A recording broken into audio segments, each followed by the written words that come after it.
का शेष भाग खा के रूप में। आज मैं श्रीमद् भागवत महापुराण की प्रथम खंड की सप्ताह स्कंद की अथा षष्ठो अध्याय छठा अध्याय प्रहलाद जी का असुर बालकों का उपदेश यहाँ हिंदी में खा के रूप में आरंभ कर रहा हूँ। कृष्णं नारायणं वंदे,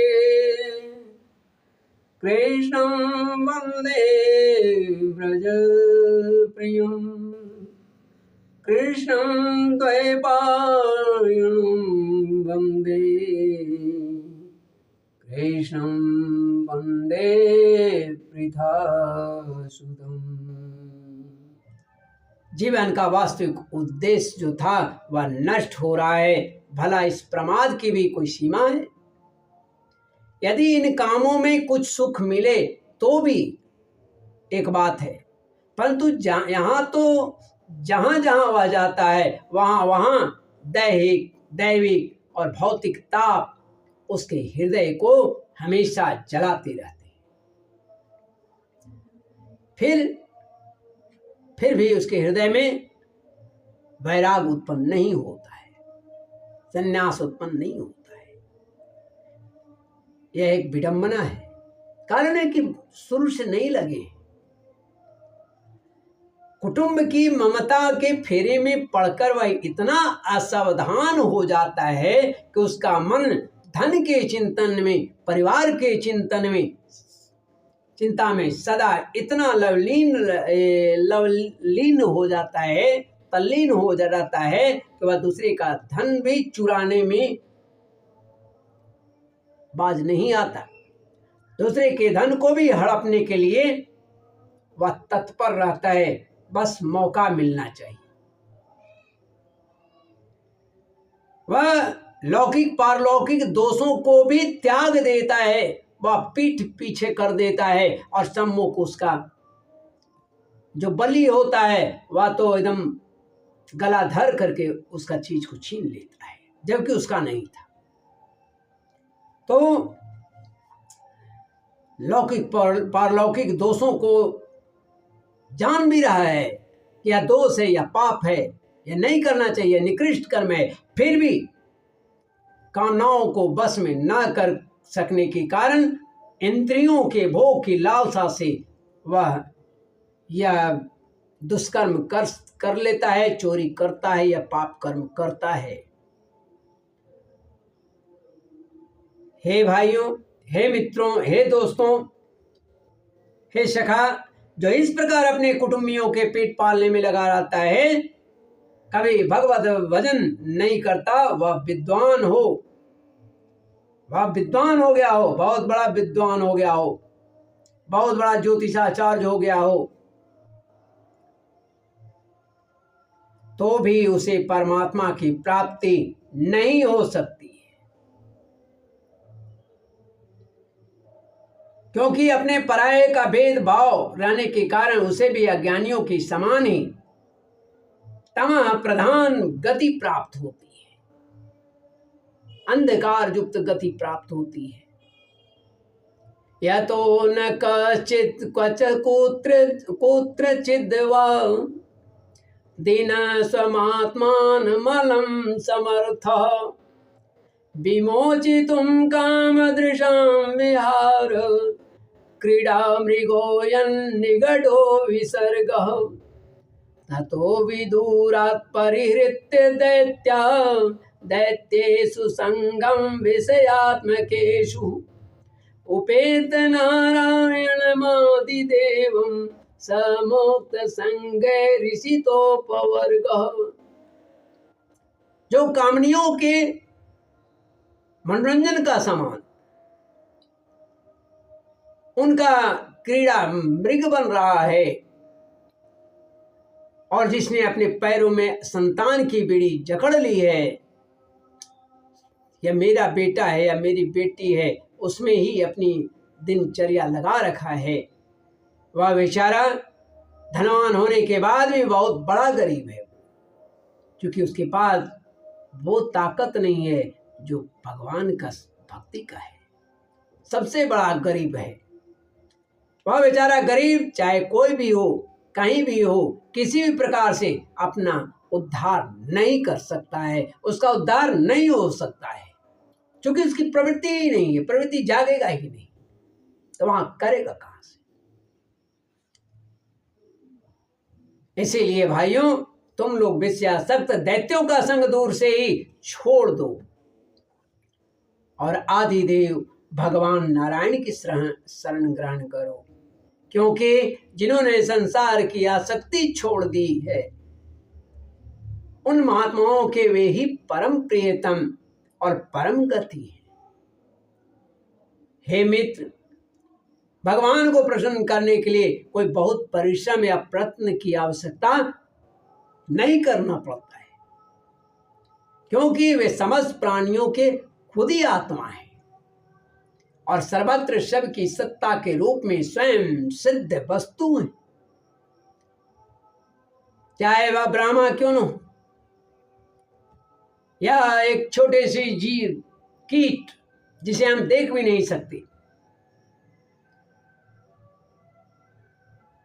तो ब्रह्मा से लेकर तिनके तक के छोटे कण कण के समान जो कीट हैं, छोटे बड़े समस्त प्राणियों में, पंचभूतों से बनी हुई वस्तुओं में, पंचभूतों में, सूक्ष्म तन मात्राओं में, महातत्व में, तीनों गुणों में, सत्वरजतम और गुणों की साम्यावस्था में, प्रकृति में एक ही अविनाशी पुरुष, एक ही अविनाशी परमात्मा विराजमान है। बोलिए श्री लक्ष्मी नारायण भगवान की जय। राधा रमण बिहारी लाल कृष्ण चंद्र की जय। श्रीमन्नारायण नारायण नारायण गोविंद नारायण नारायण नारायण हरि हरि नारायण नारायण नारायण श्रीमन्नारायण नारायण नारायण गोविंद नारायण नारायण नारायण माधव नारायण नारायण नारायण। तो वही अविनाशी परमात्मा विराजमान है उन सभी में। वे समस्त सौंदर्य, माधुर्य और ऐश्वर्य की खान है, ऐश्वर्यों की खान है। वे ही अंतर्यामी दृष्टा के रूप में हैं और वे ही दृश्य जगत के रूप में भी हैं। जो दिखाई पड़ता है वो भी वही है, जो नहीं दिखाई पड़ता है वह भी वही है। संपूर्ण विश्व को, संपूर्ण ब्रह्मांड को अपने बस में कर रखा है। उससे ही यह उत्पन्न है और उसी में वह लीन हो जाता है। जैसे मकड़ा जाली तो बुनता है और कुछ दिन उसमें रहकर स्वयं उस जाली को अपने में ही समेट लेता है और फिर किसी दूसरी जगह जाल लगाता है। सर्वथा अनिर्वचनीय तथा विकल्प रहित होने पर भी दृष्टा और दृश्य, व्याप्य और अव्यापक के रूप में उसका निवर्चन किया जाता है। वस्तुतः उसमें भी एक विकल्प नहीं है। वे केवल अनुभव स्वरूप, आनंद स्वरूप, एकमात्र परमेश्वर ही है। गुणमयी सृष्टि करने वाली माया के द्वारा ही उनका ऐश्वर्य छिप जाता है। यही माया सभी को प्रभावित करता रहता है। इसी माया को जीतना है, अर्थात इंद्रियों को वश में करते हुए भगवान की ओर, भगवान के चरणों में, भगवान के मुखारविंदों को देखते हुए उसी में तल्लीन हो जाना ही माया को परास्त करने का है। गुणमयी सृष्टि करने वाली माया के द्वारा ही उसका ऐश्वर्य छिप रहा है। इसके निवृत्ति होते ही उसके दर्शन हो जाते हैं, जैसे बदली में छिपा हुआ चांद, सूरज।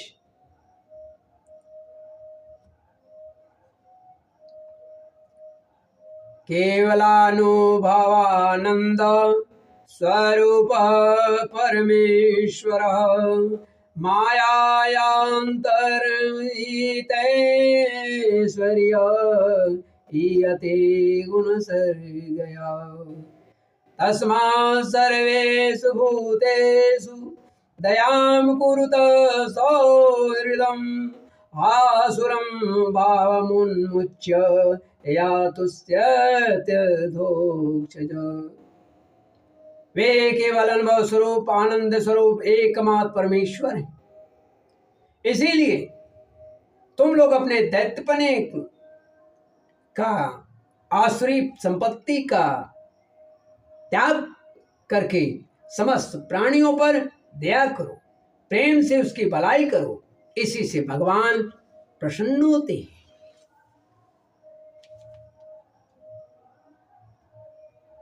और जब भगवान प्रसन्न होते हैं तो क्या होता है? तुष्टे च तत्र किमलभ्यमनन्त याति किं तैर्गुण व्यतिकरादिहये स्वसिद्धा धर्मादय किमगुणेन च काङ्क्षितेन सारञ्जुषां चरणयोरूपगायतां नः। आदि नारायण अनंत भगवान के प्रसन्न हो जाने पर ऐसी कौन सी वस्तु है, इस विश्व की ऐसी कौन सी वस्तु है जो नहीं मिल जाती? लोक और परलोक के लिए जिन धर्म, अर्थ आदि की आवश्यकता बतलाई जाती है, वे तो गुणों के परिणाम से बिना प्रयास से स्वयं ही मिल जाते हैं,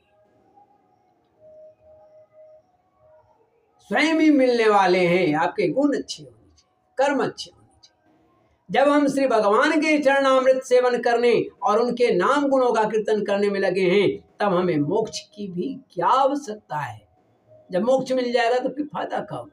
इसलिए निरंतर भगवान के चरणों का, भगवान के नामों का कीर्तन, गुणानुवाद करना ही उचित है, अच्छा है। यो शास्त्रों में धर्म, अर्थ और काम, धर्म, अर्थ और काम, इन तीन पुरुषार्थों का भी वर्णन है। आत्मविद्या, कर्मकांड, न्याय तर्क शास्त्र, दंड नीति और जीविका के विविध साधन, ये सभी वेदों के प्रतिपाद्य क्या हैं? प्रतिपाद्य विषय हैं।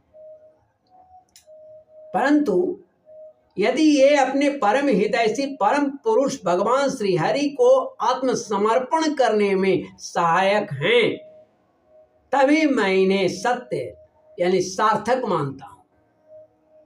अन्यथा ये सब के सब निरर्थक हैं। जब भगवान की इससे प्राप्ति हो ही नहीं सकती तो फिर हम ऐसा क्यों कार्य करें? यह निर्मल ज्ञान जो मैंने तुम लोगों को बताया है बड़ा ही दुर्लभ है। इसे पहले नर नारायण ने नारद जी को उपदेश किया था और यह ज्ञान उन सब लोगों को प्राप्त हो सकता है जिन्होंने भगवान के अनन्य प्रेमी एवं अकिंचन भक्तों के चरण कमलों की धूलि से अपने शरीर को नहला लिया है। यह विज्ञान सहित ज्ञान विशुद्ध भागवत धर्म है। इसे मैंने भगवान का दर्शन कराने वाले देवर्षि नारद जी के मुंह से ही पहले पहल सुना था। कहा जाता है कि क्यादु जब हिरण्यकश्यपु तपस्या कर रहा था, तब इंद्र ने उनकी पत्नी का हरण कर लिया था। लेकिन मार्ग में ही नारद जी मिल गए थे और नारद जी ने उसे बलात् रोक दिया और कहा कि हे देवराज, इसके गर्भ में जो बच्चा पल रहा है वो भगवान नारायण का भक्त है, यह हिरण्यकश्यपु का वध का कारण बनेगा। और इसी बल पर इंद्र ने छोड़ दिया और गर्भ काल में नारद जी ने बहुत सारे उपदेश इस बच्चे को किए थे, प्रहलाद को। बाद में जन्म लेने के बाद भी यह उपदेश करते रहे, जिसका परिणाम था कि प्रहलाद बाल्यकाल में ही भगवान की इतनी बड़े भक्त थे। इसलिए हर माता पिता को चाहिए कि अपने बच्चे को संस्कार दे, छोटेपन से संस्कार दे, तभी वह आगे चल करके उस संस्कार का उपयोग कर सकेगा। और नहीं तो रोया तो पहले टॉफी दी जाती थी, मिठाई दिया जाता था, आज रोता है तो मोबाइल दे दिया जाता है। आज अगर कोई बात होती है तो पटाख सुना, मोबाइल देकर कह दिया। पहले बच्चा रोता था तो लोरी सुनाया जाता था, आज बच्चा जब रोता है तो मोबाइल के गाना दे दिया जाता है, टिकटॉक सुन रहा है। कहाँ से बच्चे का ज्ञान होगा, कहाँ से संस्कारी बनेगा, कहाँ से माता पिता का आदर करेगा, माता पिता का कल्याण करेगा। इसलिए कहते हैं कि बाल्यकाल में ही बच्चों को संस्कार दें। जो ऐसे संस्कार देते हैं उन्हीं का ही कल्याण होगा। तब खान पान, रहन सहन, ऊंच नीच, मिलन आदि से मनोभाव तो बदलता ही रहता है, बिगड़ता भी है, लेकिन माता पिता का दिया हुआ बाल्यकाल का संस्कार वो कहीं नहीं जाता है, वह स्रोत की तरह बहता ही रहता है। तो ये कह रहे हैं कि जिन्होंने भगवान के अनन्य प्रेमी अकिंचन भक्तों के चरण कमलों की धूलि से अपने शरीर को नहला लिया है, उसका कल्याण ही होना है। यह विज्ञान सहित ज्ञान विशुद्ध भागवत धर्म है।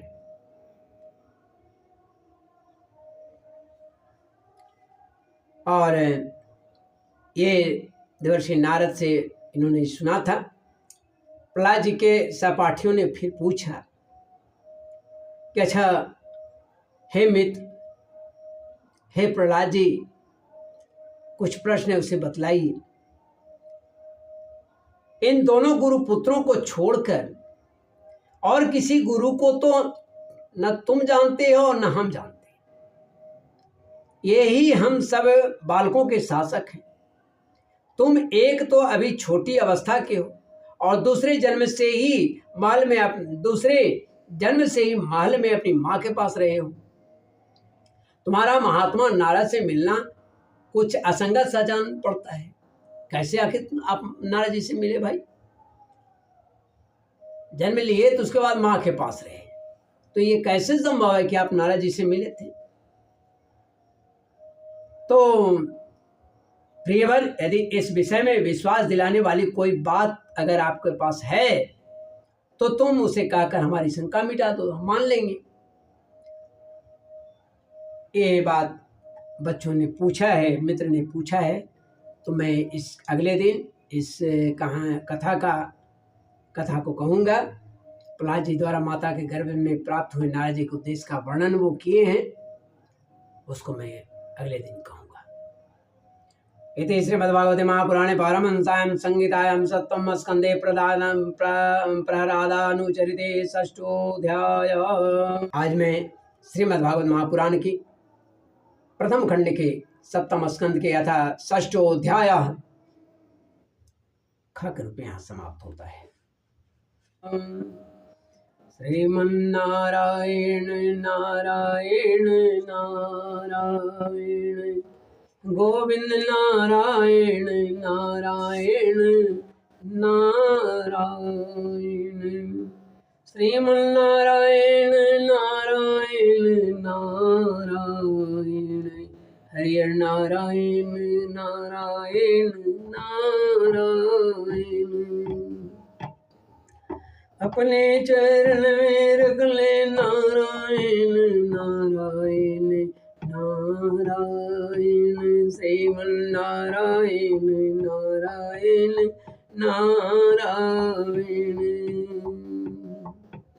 नारायण नारायण, श्रीमन्नारायण नारायण नारायण नारायण नारायण, श्रीमन्नारायण नारायण नारायण नारायण नारायण श्रीमन्नारायण नारायण नारायण। बोले गोपिका वल्लभ भगवान कृष्ण की जय। लक्ष्मीपति भगवान श्री नारायण की जय। अनंत ब्रह्मांड नायिका माँ जगज्जननी की जय। ओम गौरी नंदन भगवान गणेश की जय। महादेवी की जय। माँ सरस्वती की जय।